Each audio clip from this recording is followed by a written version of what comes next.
목적지인 제임스 웹 우주망원경은 이렇게 생겼고요. 여타 망원경들과는 조금 다르게 노출형이에요. 거울 같은 것들이 밖으로 나와 있죠. 근데 2021년 크리스마스 날 천문학자들의 크리스마스 선물처럼 이제 발사가 됐었죠. 제임스 웹 우주망원경이. 이 제임스 웹 우주망원경이 한 달 동안 정말 위험천만한 과정들을 344개가 지금 접혀 있다가 펴지면서 저 모양을 갖추면서 지금 목적지인 L2라고 되어 있죠. 이 L2 포인트, 배구 지구로부터 150만 킬로미터 떨어진 지구 저 바깥쪽에서 관측을 진행을 하고 있습니다. 그래서 가서 목적지에 도착해서 맨 처음에 무엇을 했냐. 이게 다 지금 18개의 상이 보이는데요. 이게 다 하나의 별이에요. 다 한 조각이에요. 거울마다 이미지들이 다 찍힐 거잖아요. 그 이미지들이 어떻게 찍히는지, 어디에 어떤 이미지가 찍혔는지를 다 모은 다음에 하나로 모아서 이제 딱 18개 모양 배치대로 모았죠. 거울별로 포커스를 맞춘 다음에 가능한 한 이제 모양이 샤프하게 나올 수 있도록 또렷하게 나올 수 있도록 모아서 저 앞에 있는 게 부경이에요.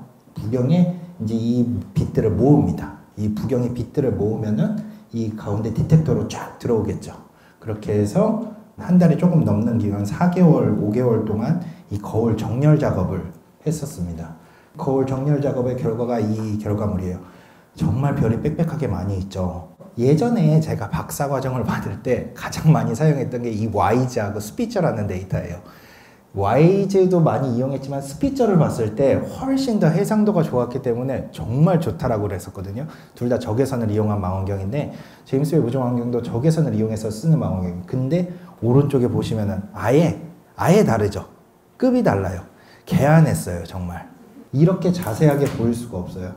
제임스 웹 우주망원경이 어떤 성능을 가졌는지 이 사진 하나만으로도 바로 알 수 있을 것 같아요. 허블 우주망원경이나 다른 여타 망원경들은 이런 기다란 은색 쿠킹오일 같은 통 안에 딱 이렇게 렌즈랑 디텍터가 다 들어가 있었어요. 거울이.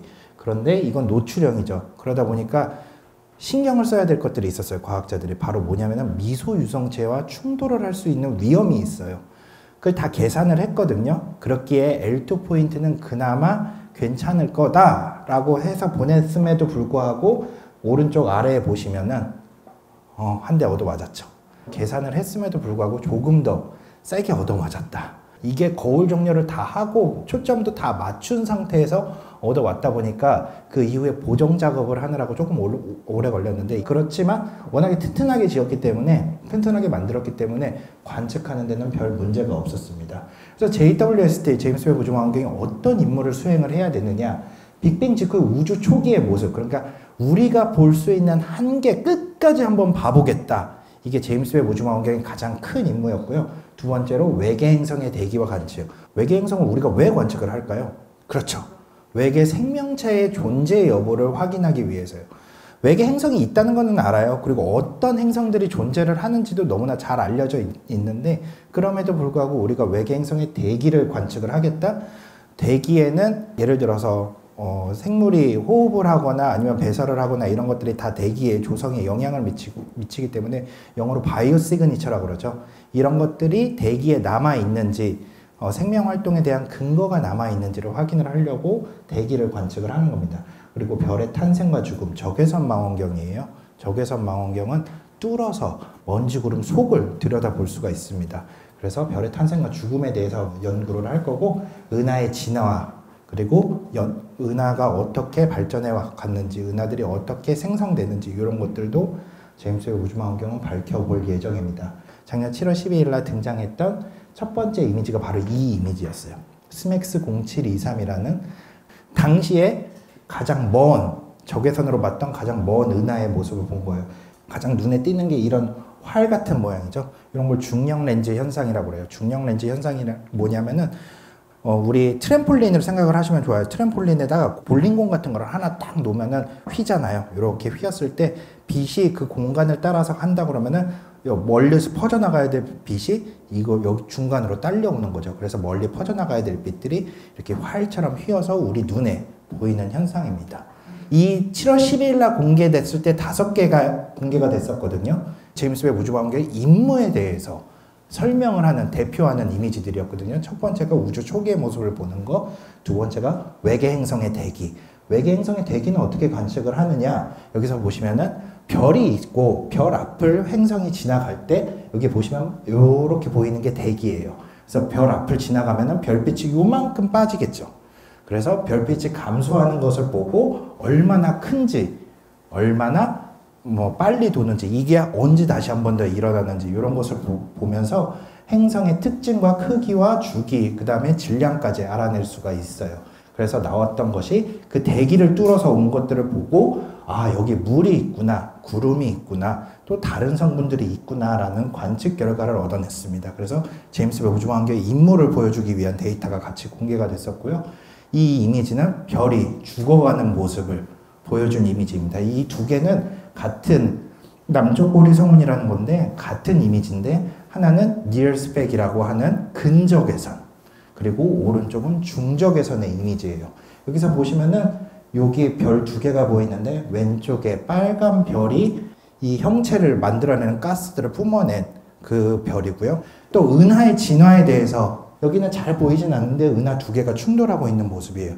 그리고 얘네 은하 네 개는 이렇게 같은 중력권에서 은하단이라고 하는 거고, 사실 이 은하와 이 은하를 바라보면 이 은하는 안에 있는 별까지 세세하게 보이거든요. 이 은하는 가까이 있는 은하인데 마치 같은 식구처럼 찍힌 거예요. 훨씬 가까이 있는 거예요. 앞에, 눈앞에. 그래서 같은 은하단은 아니에요, 얘는. 많은 사람들의 데스크탑, 그 다음에 스마트폰의 배경을 바꿨던 용골자리 성운, 카리나 성운입니다. 이 지역들이 바로 별 탄생 지역이에요. 그래서 예전에 허블 우주망원경 같은 경우에는 이 안쪽에 이렇게 세세한 별들이 다 보이지가 않았었거든요. 먼지 구름 속을 뚫어서 볼 수가 없었기 때문에.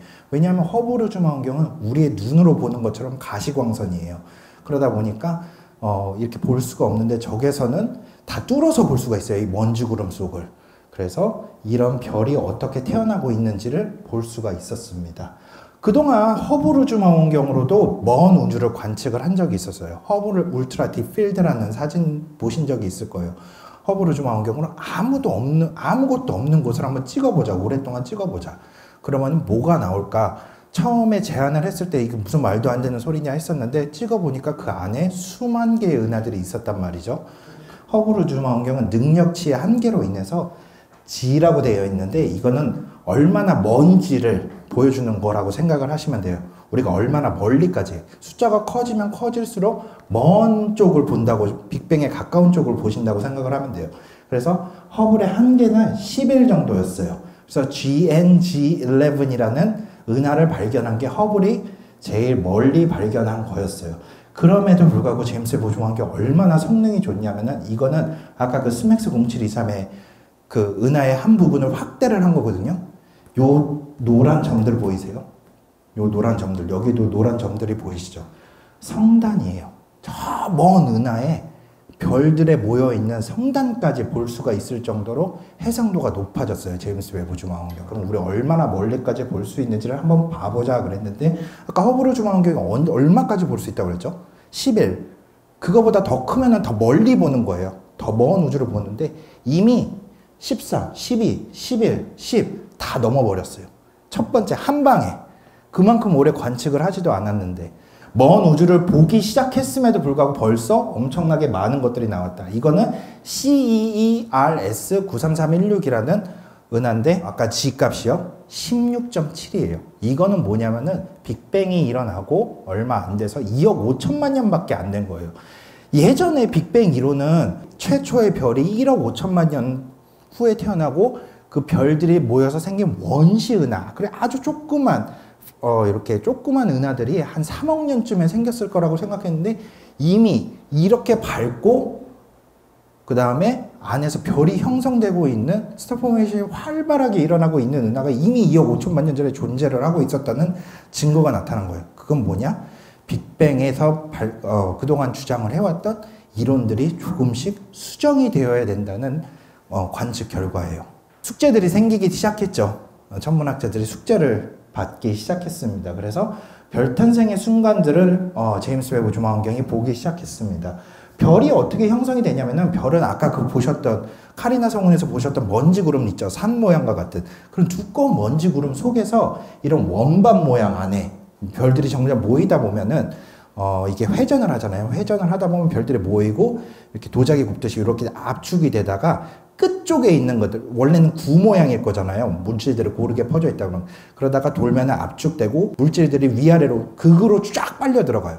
자성 때문에 위아래로 분출물들이 쫙 나와요. 위아래로. 이런 것들을 제트 또는 아웃플로우라고 그래요. 그리고 이런 두꺼운 먼지 구름을 디스크라고 부르는데, 별이 생길 때는 이런 디스크하고 그다음에 아웃플로우가 생깁니다. 근데 이거 너무 유명한 이미지죠. 창조의 기둥이라고 하는 별 탄생 지역에서 허블 이미지고, 오른쪽은 제임스 웹 이미지예요. 어떻게 보이세요? 사실 이쁘기는 제가 보기에는 저거 더 이쁜 것 같아요. 뭔가 가려져 있고 실루엣도 뚜렷하게 보이고 색깔도 보이고. 하지만 그 속을 뚫어서 뒤에 보이는 배경과 이 생성되는 영역 안에 모습들을 보면은 제임스 웹 우주망원경이 얼마나 별 탄생 영역에서 놀라운 관측 결과를 제공을 해주는지를 알 수가 있어요. 이거는 또 하나 공개됐던 대표적인 타란툴라 성운이라는 아주 유명한 성운이에요. 이것도 마젤란 은하 쪽에 있는데, 보시면은 이게 다 먼지 구름이에요. 먼지 구름 속에서 중심에서 별들이 엄청 많이 태어나고 있죠. 별이 생성되면은 엄청나게 많은 항성풍이라는, 우리 태양에서부터 이렇게 물질들이 태양풍이라고 하는 것들이 날라오잖아요. 그런 것들이 한꺼번에 불어내면서 요 가운데를 밀어내고 있는 거예요. 가스들을. 그러다 보니까 저기 가운데가 비어 보이는 거고요. 요거는 최근에, 얼마 전에, 일주일 전에 공개된 NGC 346이라는 소마젤란 은하에서 있었던 공개된 모습인데, 디테일한 구조들이 다 보이는 엄청난 사진이에요. 확대를 해봤더니 이 모습이에요. 용이 불을 뿜고 있어요. 여기하고 불을 뿜어내는 여기 이 두 개의 영역이 별이 엄청나게 많이 지금 생성이 되고 있는 부분입니다. 아까 보셨던 이미지 이 카리나 성운인데요. 이 카리나 성운이 이 안쪽의 모습을 조금 더 디테일하게 보려고 색감을 조금 다르게 한 연구 결과가 나왔는데, 이 1번, 2번, 3번을 보면은 그 구름 안쪽에서 아까 말씀드렸던 아웃플로우, 불꽃이 나오는 게 보이고 있어요. 이것들이 이제 디테일하게 관측 결과들이 나오면서 이 카리나 성운에서 조금 더 이제 연구하고 있는 그런 연구 결과들이 조금씩 나오고 있고요. 남쪽구리 성운도 지금 아까 보셨던 모습과 색깔이 조금 다르죠. 이 연구 결과, 최신 연구 결과가 최근에 나왔어요. 요 1번하고 2번 쪽에 보시면, 1번은 마치 지금 제 머리 한 것처럼 막 뽀글뽀글하게 막 끝에 물질들이 이렇게 뿜어져 나오고 있는데, 2번을 보시면은 군인들 머리처럼 이렇게 뾰족뾰족하게 나오고 있어요. 이 말은 뭐냐면은 2번하고 1번하고 이 영역 쪽에서 물질들이 나오는 방향이 뭔가 바뀌어 있다는 거예요. 물질들이 어떻게 분출되는 효과가. 많은 과학자들이 요 별이 이제 죽어가는 별이니까 물질들을 뿜어낸 거고, 이 2번 별이 이런 모양을 형성을 하는데 어떤 기여를 했을 거다라고 생각을 했는데, 최근에 네이처지에 그게 아닌 결과가 나왔어요. 여기 보시면은 그 중심 부분을 확대한 거예요. 아까 요 1번 별이 죽어가는 별, 이 물질들을 다 뿜어낸 별이고, 2번 별은 여기 있어요. 하얀 별. 그리고 옆에 5번 별이 있죠. 왜 5번이 갑자기 나왔냐? 문제는 3번과 4번이 어딘가에 있다는 거예요. 그죠? 그래서 이 안에는 애초에 5개의 별이 있었다는 연구 결과가 나왔습니다. 아까 1번이 있었죠. 이 1번을 더 쭉 당기고 5번은 이 바깥쪽에 있어요. 1번을 더 쭉 당겼더니 그동안 없었던 3번하고 4번이 있었어요. 1번은 우리 태양과 같은 별이에요. 태양보다 조금 더 무거운 3배에서 5배 정도 되는 별인데, 그런 별들은 죽어갈 때 어떻게 죽어가냐면은 거성이 돼가지고 별이 점점 커져요. 우리 태양도 별이 나중에 죽어갈 땐 점점 커지면서 거의 지구까지 아마 먹어버릴 거예요. 그 정도로 커지는데, 이렇게 커지다 보니까 이 근처에 있던 별의 물질들이 빨려 들어가기 시작하는 거예요. 얘네도 중력이 있으니까, 나도 별이니까 나한테 물질이 오네? 다 빨려 들어가죠. 중력으로 인해서. 그래서 3번에 Z가 생기기 시작합니다. 이 Z는 북극과 남극으로 생겨요. 우리 자북과 자남, 저 별에 있는 쪽으로. 그런데 이 1번이 점점 더 커지기 시작합니다. 그랬더니 이제는 4번까지 반응을 하기 시작해요. 근데 3번과 4번의 북극과 남극이 항상 같은 거는 아니거든요. 그러다 보니까 얘는 이쪽으로 뻗어내고 얘는 이쪽으로 뻗어내고 이런 현상이 발생을 하게 되는 거죠. 그래서 점점 1번은 더 커져가다가 결국에는 먼 구름을 다 내뿜고 이제 줄어들기 시작하면서 3번은 먹어버렸어요.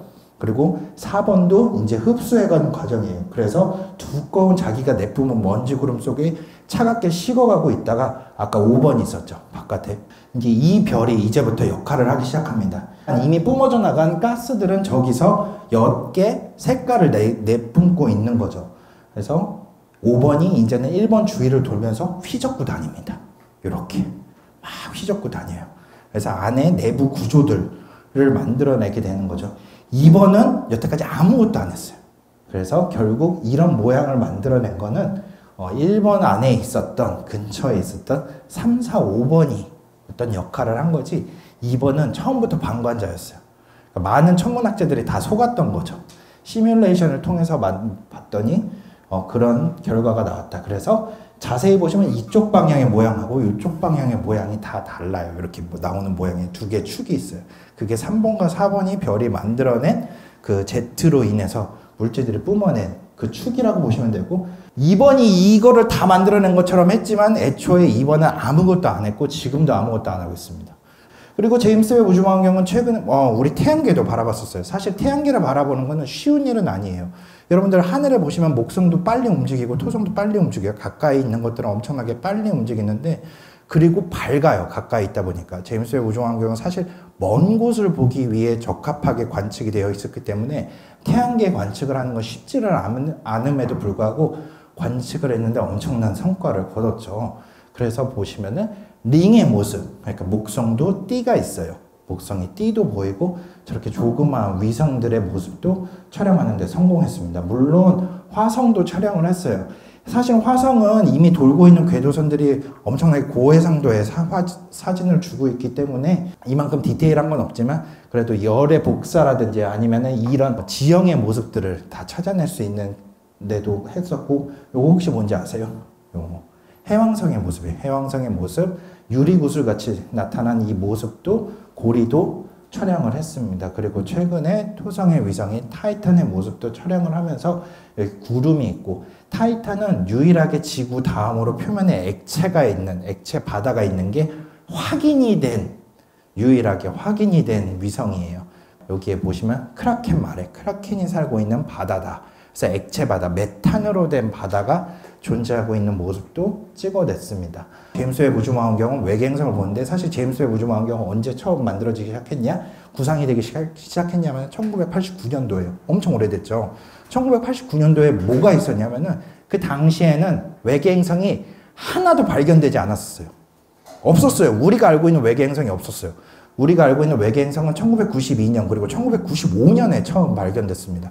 그러니까 제임스 웹이 설계가 됐을 때 이미 외계행성을 보겠다는 야심찬, 우리는 찾아낼 거다라는 엄청난 목표가 있었습니다. 그래서 최근까지 확인된 외계행성의 개수는 거의 5,000개가 넘어요.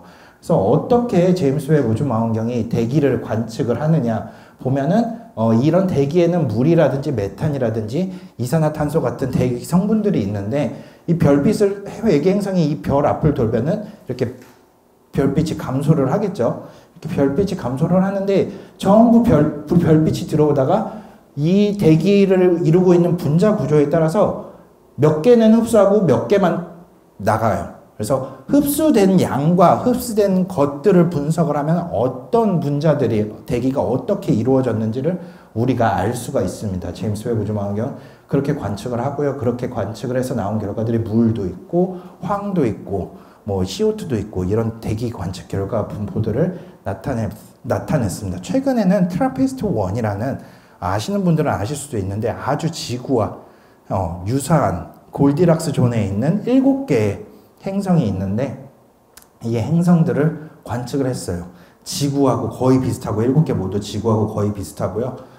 이 행성들이 대기가 있을지, 이게 지금 갖고 있는 B, C, D, E, F, G, H가 거의 지구와 비교해보면 비슷한 사이즈죠.